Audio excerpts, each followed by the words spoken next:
JimJones just lost it and went off on TonyYayo during Memphis Bleak's own podcast. And the wild part is Bleak doesn't even like Yayo either. So what's the deal? Why does Memphis Bleak got smoked with TonyYayo, and why did JimJones crash out like that? Stay locked in cause this video breaks down exactly what happened. And trust me, it gets heated fast. Let's start with Bleak cause his issue is way simpler. Memphis Bleak's been tight with Jay-Z since day one. Basically like his little bro. But TonyYayo, he's been taking shots at Jay-Z for years. Yayo said on record that have tried to block 50 Cent from doing the Super Bowl halftime show. And that's something he's never let go of. So when Yayo sat down with Shannon Sharp, he didn't hold back. He called Jay-Z a hater, saying he never helps nobody win and don't put people on. He even threw shade at Bleak, saying, "Look at Memphis, Bleak. He not shining. He not winning. Jay-Z don't take care of him like 50 take care of me." That jab right there, it lit the whole thing on fire. Like I just said, we just came back off tour. Yeah, with Fifth, and we still touring still. And I do my own tours too for people. Oh, yo, you see about hey, I do my own tours. I did tours in Canada. I did a tour across the whole Germany and the Swiss Alps. And that's why I don't care about the hate, because I'm like I got the possibility to do my own tour, like a something with Memphis Bleak. Melee said Noriyo said Jay-Z didn't have us on tour like he did, or I eat my own halo. I eat my own halo too, if you want to say that beat to me Bleak. I just came off my last tour. All I'm saying is when you see Jay-Z in his setting, he never really, when he's doing a Beyonce show or whatever, you don't see Memphis Bleak on the stage or him being brought out. Even if I'm doing the hype man __ with 50, he's bringing me out. I'm making money. I'm going to That's That Man Girl tour. That's it. That's a wife tour. Yeah, that's wife tour. So, I believe if Hovey was out on his own, he would bring Bleak out. There is no need for him to bring Bleak in a situation where I look like if this was last tour you're talking about with a Cowboy Carter, right? Yeah.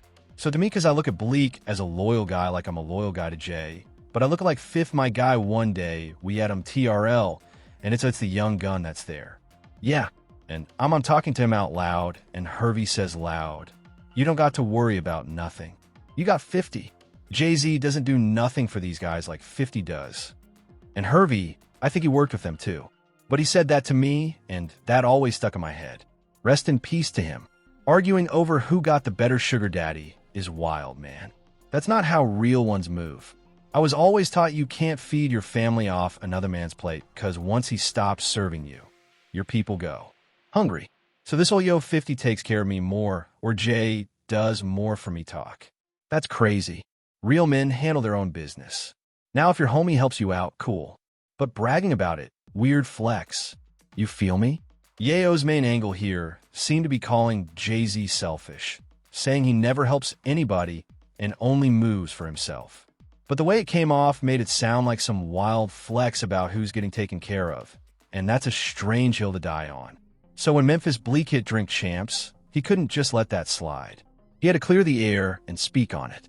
According to Bleak, there's never really been deep beef between him and Yayo. They've even been in the same rooms before, maybe done a little work together, but after Yayo's comments, things definitely shifted. There's tension now. Not full-on war, but Bleak clearly got something to say. I seen something TonyYayo said, "Ho, don't look out for me like 50 look out for him." Oh, he said that. I just want to clear that up. Ho don't have to. All right. You know what I mean? All right. I'm chewing a lot on my own. If I'll look out, I'm telling you I'll be up there. So when y'all see me out here, that's the Blizza budget.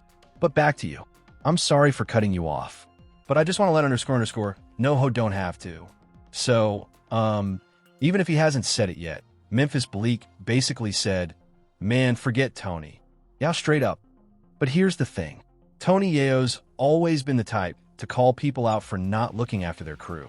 And that same energy is exactly what sparked his recent beef with JimJones. Now, we all remember the old gun versus Dipset days, 50 Cent, Cameron, JimJones. It was chaos back then, but most people thought that drama was long gone, right? Wrong. Over the last couple years, JimJones and TonyYayo been back at it again. This time over something way more personal. Yayo was on Math Hoffer's podcast when he dropped a heavy claim. He said JimJones left stack bundles in the hood to die. This the difference between me and other underscore, right? Stack Bundles, one of my favorite rappers in the world. Rest in peace. Rest in peace.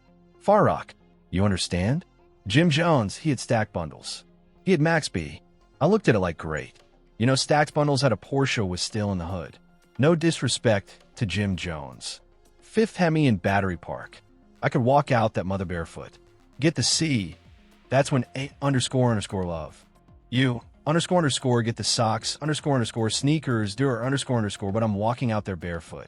That's when you know A underscore love you boy, cuz he making sure you don't get your underscore split cuz you go back to 134 anywhere basic Brooklyn underscore get split once I got underscore my underscore a Bentley, and all that y'all get that sneaker, just toss that over there my underscore. My shit's official, you know what I'm saying, yo, look, but underscore put me in position, rest in peace to Stack, but Stack got killed in a project with A. Porsche underscore come on underscore I'm from the hood underscore I done been around the black justice and seen the preems and all that underscore money bags, all that underscore that the younger underscore under that. So with everything you saw, Maserati, Fox, Real, underscore, huh? Everything that you saw, what would you change? I just pray to God every time I leave the house. But what would you change? Change what? Pastor, I heard you talk about all the underscore you went through, all the underscore is still going through. What God got planned for you is planned for you, brother. God already know what's planned for you in life. God planned for why to come here and spaz on y'all underscore night. ISP, I'm just saying it was a plan. I mean, I do be on some Hollywood underscore I got something like yo. Stop talking about I don't like when you come like that, bro, is treat. According to Yayo, Jim didn't take care of Stack, and that neglect played a part in what happened to him. That's a serious accusation. Now, if you don't know who Stack Bundles was, we'll get into that in a sec, but here's the rundown. Stack was signed to JimJones, one of his day ones. Jim took him on tour, showed him the ropes. Still, people been saying for years that Jim didn't do enough for Stack, and that's why tragedy hit the way it did. Stack Bundles lost his life in the hood, and that story still haunts the culture to this day. Stack Bundles never left the hood, and that's where everything gets complicated. See, I've always given JimJones the benefit of the doubt because nobody really knows what went on between them. Sometimes you got friends who just won't listen, no matter how much you try to help. I've had people come to me saying they want to grind. I hand them the whole blueprint, even offer to buy them a setup, and they still don't move. It's tough when you want success for somebody more than they want it for themselves. That's kind of what it sounded like with JimJones and Stack Bundles. People dragged Jim, saying he took Stack's whole style, the way he dressed, talked, moved, and ran with it. And honestly, Stack Bundles was that guy. If life hadn't cut him short, he probably would have been front row at Paris Fashion Week, sitting next to A$AP Rocky type of status. That's how much influence he had. But critics kept saying JimJones took the sauce and left him behind, which made the whole thing even messier. Jim, on the other hand, has always stood firm, saying that's not true at all. He claimed he tried everything to get Stack out the hood, that he gave him money, opportunities, tours, everything. Jim said Stack just didn't want to leave, and that's what made it hurt the most. According to him, he never abandoned Stack. He just couldn't make him leave the streets behind. Believe him or not, that's the story JimJones stands on. During that interview, he got real emotional, snapping at everyone who brought up Stack Bundles' name. Want to say this. The problem is, and Ima, when she was on the show, she had said that she had heard about you wasn't giving Stack money, but people don't know that when Stack asked you for the bread, you were going to the bank. I think the bank was closed. Something happened cuz me, and we talk about I remember being there, and you was going to give him more money after the money he spent cuz we was on tour. He like, guess I spent all that tour money. Guess a pop a bucket. Whatever he did, brought another Porsche, a BMW. He like, yo pop G's. You said closed mouth don't get fed G's. I'm pop G's. I'm hurting. It's a fact.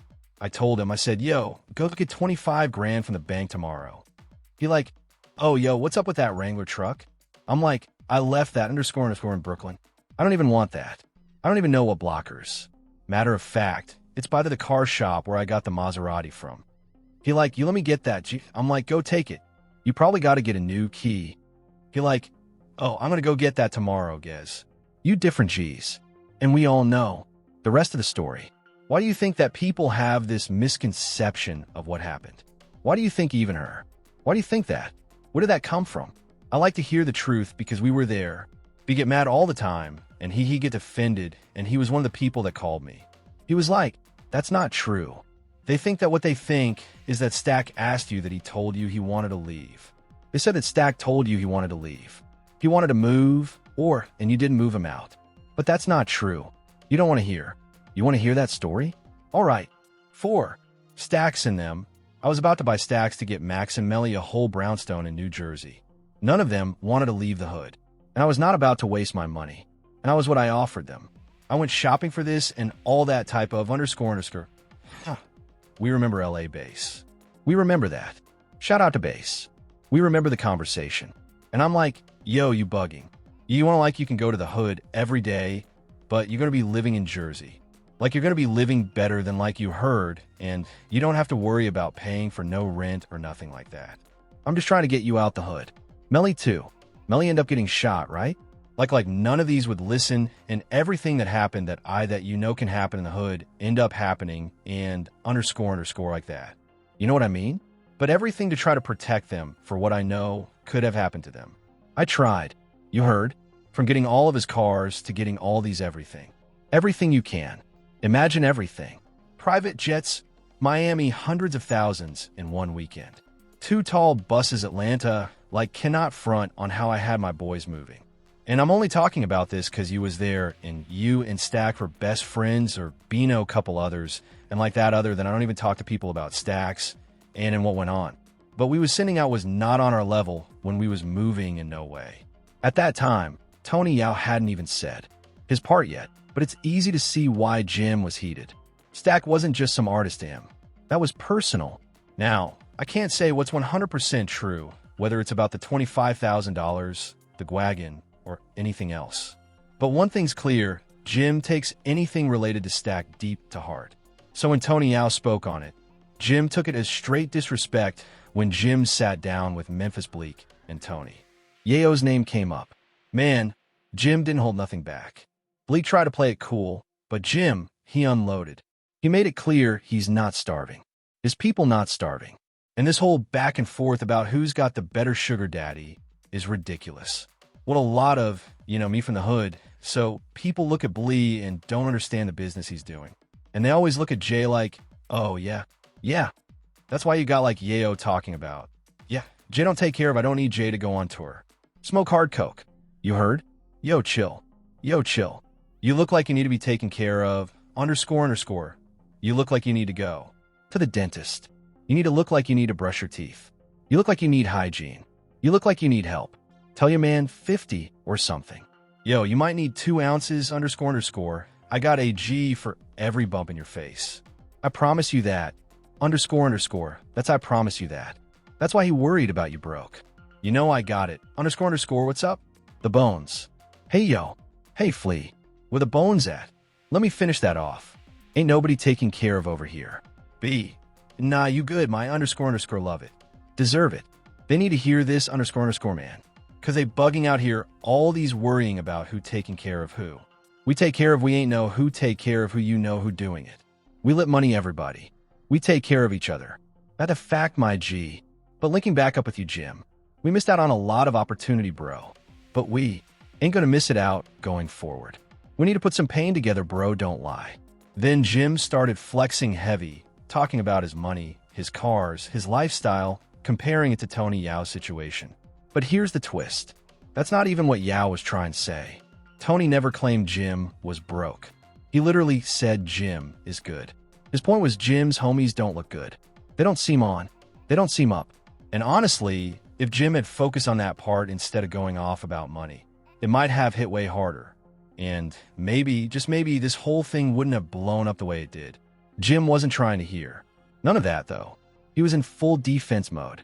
You could see it in his eyes. That pride kicked in hard. He felt like Yayo was trying to clown him publicly.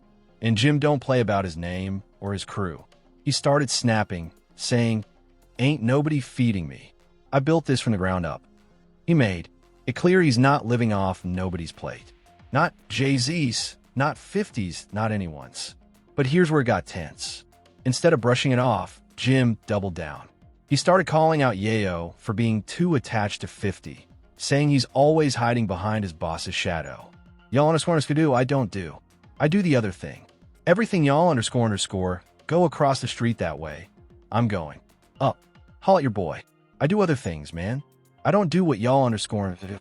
I don't do what underscore do. I don't watch underscore for money. I don't care. I just do what I do. That's when the energy in the room shifted. It stopped being a discussion and turned into straight heat. Bleak tried to calm things down, but Jim was gone.